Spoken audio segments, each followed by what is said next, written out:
السلام علیکم ورحمۃ اللہ وبرکاتہ۔ دوستو، آج ہم جس عنوان کو لے کر حاضر ہیں وہ عنوان ہے پیارا تاجر کیسے بنیں۔ بہت ہی آسان ہے، بس آپ ایک کام کریں کہ ہمیشہ گاہک کو اس کے نام سے پکاریں۔ آپ جس گاہک کا نام لے کر پکاریں گے وہ کبھی بھی دوسری دکان پر نہیں جائے گا۔ بس محبت کا ایک احساس دلا دینا کسی بھی گاہک کو آپ سے جوڑنے کے لیے کافی ہو جائے گا، اور اس کی اہمیت سے کوئی بھی ناشنا بھی نہیں ہو سکتا ہے۔ آپ ایک خوشگوار احساس ہر دوسرے شخص کو دلا سکتے ہیں جس پر آپ کا کوئی خرچ بھی نہیں ہوگا۔ ایسا صرف ایک مرتبہ کسی شخص کو اس کے اصل یا پسندیدہ نام سے پکارنے سے ممکن ہو سکتا ہے۔ در حقیقت آپ کے کسی بھی ملنے والے کو معلوم ہو کہ آپ نے اس کا نام یاد رکھا ہے تو وہ سمجھتا ہے کہ آپ اس سے خاص تعلق رکھتے ہیں۔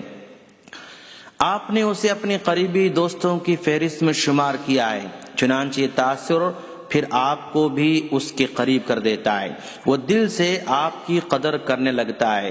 آپ کسی جاننے والے سے فون پر بات کریں، وہ جواب میں صرف ہیلو جی بات کریں، فرمائیے کیسے کال کرنا ہوا، اس طرح کا روکھا پن کا اظہار کرے تو اس سے آپ کی طبیعت پر کوئی غیر معمولی اثر مرتب نہیں ہو سکتا ہے۔ تاہم اگر اس بھلے ماس نے فون ریسیو کرتے ہی کہا، جی عبداللہ صاحب کیسے ہیں آپ، کیا حال ہے، کوئی ہماری خدمت کے لائق کوئی کام، تو اس کا آپ کو نام سے پکارنا اس کی قدر شناسی کی یقین دلائے گا۔ آپ اس کا اثر آپ اپنے دل کی گہرائی میں محسوس کریں گے۔ دیکھیے اللہ تبارک و تعالیٰ بھی قرآن مجید میں نبیوں کو نام لے کر پکارا ہے۔ یا آدم، یا نوح، یا ابراہیم، یا لو، یا داؤد، یا یوسف کی ندائیں ہمیں یہی درس دیتی ہیں۔ اللہ نے اپنی مخلوق میں سے اپنے پسندیدہ ترین بندوں کو نام لے کر پکارا ہے۔ اگر ہم اس طرز تخاطب کو اپنے معاشرے میں رواج دیں تو ہر طرف نفرتیں مٹ کر محبت کے فوارے بلند ہو جائیں گے۔ لہذا عادت بنانی چاہیے کہ ہر ملنے جلنے والے کو اس کے نام سے پکارا جائے۔ مگر یہ مسئلہ مشکل ضرور ہے کہ ہر ایک کا نام کیسے رکھیں۔ نیز اگر ہم نے کبھی کوشش کی ہو تو ناکام بھی ثابت ہوں گے۔ تب پھر اس کا حل کیا ہے؟ دراصل نام یاد نہ رہنے کی سب سے بڑی وجہ اگلے شخص کو وقعت نہ دینا ہے۔ یہی وجہ ہے کہ آپ کو اپنے نئے پارٹنر کا نام کبھی نہیں بھولے گا۔ آپ کو فروخت کرنے یا آپ سے خریداری کرنے والی پارٹی کا نام خوب یاد رہے گا۔ وجہ ظاہر ہے کہ ہم نے انہیں اہمیت دے رکھی ہے۔ دوسری وجہ اس سے ملتی جلتی ہے کہ ہم کبھی نام پوچھ بھی لیتے ہیں یا ملاقاتی خود ہی بتلاتا ہے، مگر ہم کہیں اور کھوئے ہوئے ہوتے ہیں، لہذا اس کا نام سنا انسنا کر دیتے ہیں۔ اگلی ملاقات میں وہ ہمیں یاد نہیں ہوتا ہے، پھر ہمیں شرمندہ ہونا پڑتا ہے۔ ہم اپنی اس کمزوری کا علاج کئی طرح سے کر سکتے ہیں۔ کسی بھی انسان کو اہمیت نہ دینے کا علاج اہمیت دینا ہے، اور یہ بھی بات واضح ہے کہ ہم مسلمان ہیں، یہاں ہر کلمہ گو ہمارا دینی بھائی ہے۔ اللہ کے حکم کے مطابق ان میں سے ہر ایک کے ہمارے اوپر بہت سے حقوق ہیں، اب ہر شخص ہمارے لیے اہم ہو جائے گا۔ ہمیں ہر ایک کو اہمیت دیتے ہوئے اس کا نام یاد رکھنا چاہیے۔ یہ نہ سوچا جائے کہ مجھے کون سا اس سے دوبارہ ملنا ہے، لہذا نام کا بوجھ دماغ میں اٹھائے رکھنے کا کیا فائدہ۔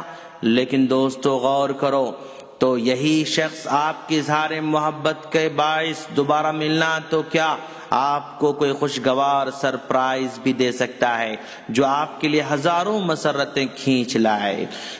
آپ کسی بھی شخص کی پوری بات توجہ اور اطمینان سے سنیں، پورے چہرے کے ساتھ اس کی طرف متوجہ رہیں۔ جب تک وہ بات مکمل نہ کر لے آپ اپنی گفتگو شروع نہ کریں۔ اس سے اس کی پوری شخصیت، اس کے پورے خد و خال، اس کا طرز گفتگو اور اس کا سراپا آپ کے ذہن نشین ہو جائے گا۔ اگر کسی شخص کے نام کے ساتھ اس کے سراپے اور بعض خصوصی عادات کو بھی جوڑ کر ذہن میں بٹھا لیں تو نام کبھی بھی نہیں بھول سکتے آپ۔ شخص سامنے آ گیا تو نام یاد آ جائے گا۔ نام کا تذکرہ ہو تو شخصیت ذہن کے کینوس پر اتر آئے گی۔ اس سے ایک تو انشاءاللہ نام کبھی نہیں بھولیں گے، دوسرے اگلی ملاقات پر ہمیں یہ نہیں کہنا پڑے گا کہ بھائی آپ کا نام کیا ہے۔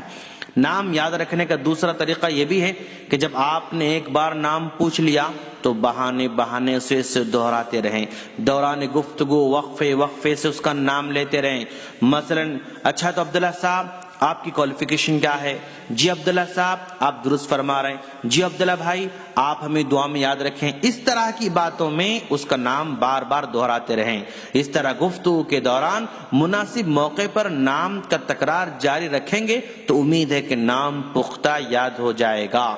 اگلی ملاقات میں جب آغاز ہی درست ناموں کے تبادلے سے ہوگا تو کیفیت گفت شنید ماحول بہت ہی خوشگوار ہو جائے گا۔ ہم اپنی تجارتی زندگی میں اس گر سے بہت فائدہ اٹھا سکتے ہیں۔ اس میں ہماری معاش کا بے حساب فائدہ بھی ہوگا اور آخرت کی بے شمار بھلائیاں اس میں پوشیدہ ہیں۔ السلام علیکم ورحمۃ اللہ وبرکاتہ۔